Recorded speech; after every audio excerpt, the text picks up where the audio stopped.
All right, so I am heading back home from a couple clients I met at a park today. Both were dogs. One was more reactive than the other. The second one was more working on just structure, and it's a dog that's kind of the result of being way too spoiled and having way too much freedom early in its life as a puppy. So now it's acting out and overprotecting and keeping too much track and proximity to the owner. So we're working on that always, but we also want to work on other things, other skill building.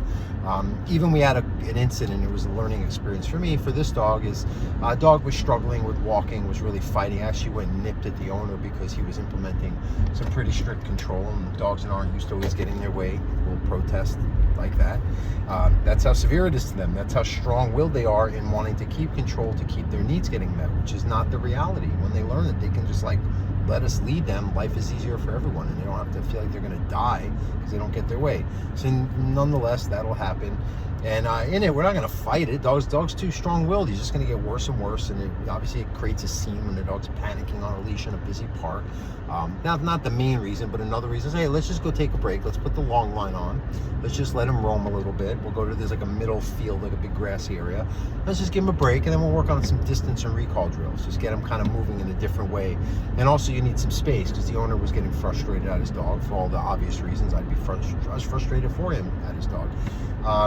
So we went and worked, and it just redirected the whole rest of the lesson. The dog got back on track, as you can see his face change, and the dog got into like a good zone, a good focused state of mind. And so the rest of the lesson we were good, and then we went back to the close leash walking, and it went better. So sometimes you got to learn that if you rarely want to throw in the towel with a dog. You don't want to just give in because it shows you're not equipped and you're not skilled.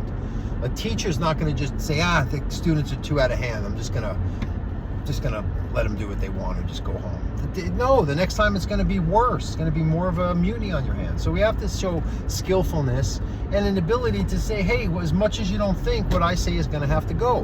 Not because it's worse for you, because it's easier.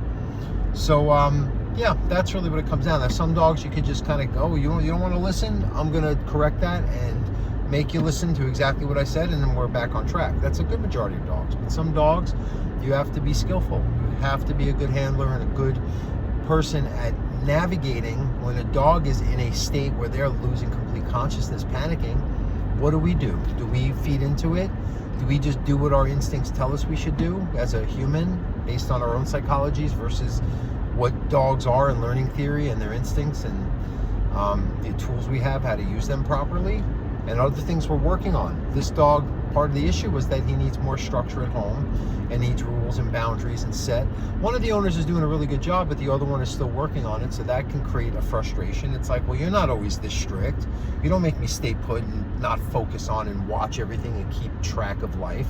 So now that you're asking me to stay put at a busy park and only focus on you at your side, that's scary. I can't scan the environment and patrol and watch and react like I thought I had to, which is how I've gotten this far in life to this day, right? So you got to really understand how much it means to the dog. It is not a casual thing. I cannot imagine someone, unless they're in a war situation, maybe a surgeon saving a life in a critical emergency triage situation where there's something as critical feeling as it might feel to a dog who is in a reactive state, an anxious state, an aggressive state, an insecure state, because as an animal, you have no perception of it going to be being okay on the other side of it.